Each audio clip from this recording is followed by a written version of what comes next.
one of the goals that the council set for me this year is to really start looking at economic development and really start formulating a plan on how we're going to address those issues.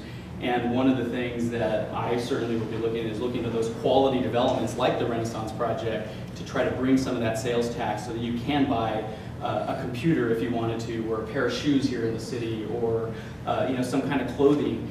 You can't really do that right now, and so consequently our neighbor cities are getting our tax dollars and they're putting programs on for their seniors. I'd like that to happen right here in Wildomar and capture those sales tax dollars and then be able to turn around and spend that money right here for the residents who live in this community. But there is this issue, IJK, whether you want to stay at large versus districts, and right now as a city incorporated, they incorporate in districts. And oftentimes when people think about city government, they think that's how most cities work. Large cities do operate in districts. There's just the sheer volume, the number of people that live in the city. You can slice the districts up and they're in and of themselves little mini cities. Cities this size, it's almost unheard of. I was a little surprised when I came here as a city manager to find out that a city this size was actually divided into districts. Because the city north of the city that I used to work in was in districts, and I'll tell you, and I have friends and other city managers and assistant managers that work in cities with districts, that what you find is that a council member will represent one district, and oftentimes they know who elects them. It's just simple math. If you are all my friends and you are my district, well, I'm going to play to your tune.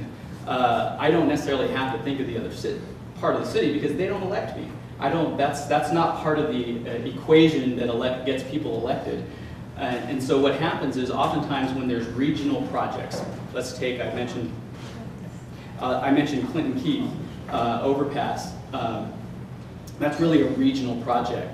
And so oftentimes if you need some funding for that, somebody in a separate district may not even vote for it because it doesn't really affect their constituents. And so they'll have a hard time, you'll have a hard time trying to get people to vote to fund a project like that that will benefit the whole city. They'll typically want to only fund the things that are happening in their district. With that, I'm open to questions. Questions, please. Yes, no. Well, the city council did a good job of explaining the at-large and district and everything last time. And the reason it became district was because everybody was confused about it when we did vote. Otherwise, I don't think it would have been that way. Because I think everybody I've ever talked to, what? We did that? Yeah. So. Yes. Since you came from, north, I think you said, do you have a feel for what's going on with that farming area that is not getting the water through? Is it probably nothing is happening? I understand and I don't want to give you half facts here, but I understand there is a deal in Sacramento. I don't know what it is. My wife was working in the Department of Finance in Sacramento, and she still has all her friends that live up there. So she told me yesterday that apparently they have a deal, but it hasn't been revealed yet. So I think just generally it's a frustrating issue for everybody. I grew up in the Fresno area, like I said, and it's just amazing to see how much farmland is going unfarmed because they don't have the guaranteed water deliveries that they normally get during regular years because they've essentially negotiated them away to help the salmon go back up the San Joaquin River. They haven't been there for 60 years, so I'm not sure what's changed, but that's... Exactly. You mentioned volunteers, but what you have need of? What?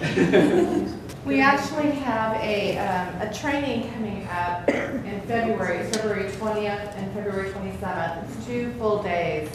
And if you ever wanted to help out in a shelter, it's a shelter training. You are not allowed to work in a shelter unless you've taken this training, no matter how passionate you are. It gives a chance for you to understand how shelters are run. It also does the background check, so we make sure that none of you guys are wacky and that are in there.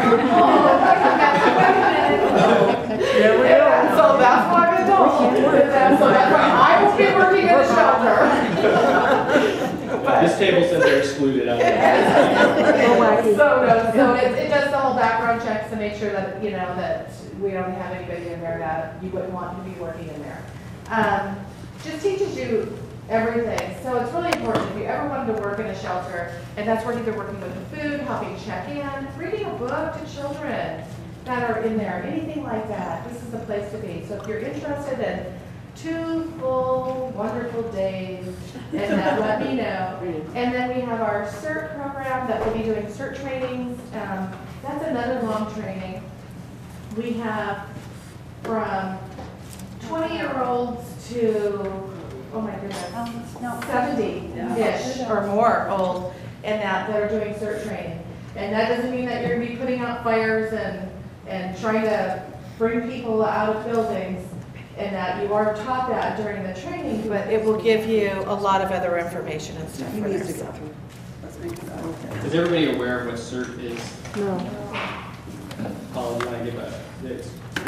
It's the Community Emergency Response Team. Oh.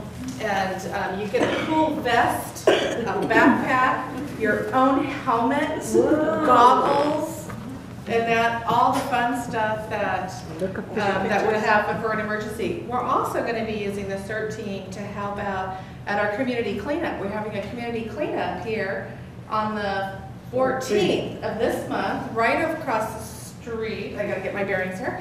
Across the street in the parking lot at Orchard and Canyon. So you can clean out your house or clean out your yard and bring stuff over. But we'll be having a CERT people that will be there to help check in people to make sure that they're residents and to explain to them how to move through the cleaning. Is this for recycled things or? You can do e-cycle, so any computers, any electronics, but no batteries and no hazardous waste. The school is supposed to be doing an e-waste They're doing this an coming e-waste, weekend. yeah, this weekend. And that's for the band. Is it the band? Yeah. I was gonna say, I didn't see who it was for, but I know they're doing an e-waste.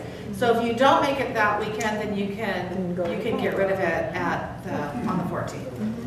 Hopefully that's enough volunteer. You can make more than one trip, multiple trips. Any more questions? Well, I have one. What is there any news on the possibility of building that super Walmart over there on Bundy? Have you heard anything at all? Because you're talking about, you're looking for sales tax, revenue. Revenues and stuff. No, there hasn't been any new news. The only thing from a Walmart standpoint for economic development is last Wednesday, the City Council, we brought to the City Council a discussion regarding development impact fees. When a business wants to come into the community, we ask them to pay certain fees for infrastructure and to help build certain things. And a majority of the council agreed to have staff bring back a resolution to in fact lower those fees, which may make it easier for some of these types of developments and even for building homes to make it easier for them to do that. So whether or not that'll have an effect, I'm not certain at this point, but we have not heard from the Walmart folks. I don't think we need any more homes. We need businesses. Yeah.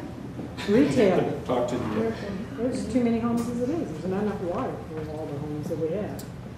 Yeah, and that's one of the things is as projects, as developers come to the city and we prepare professional, the staff prepares the items for council, that's when it's important to talk to the council, come down to council meetings and share those ideas with them because, yeah, there is a lack of commercial and retail in the city.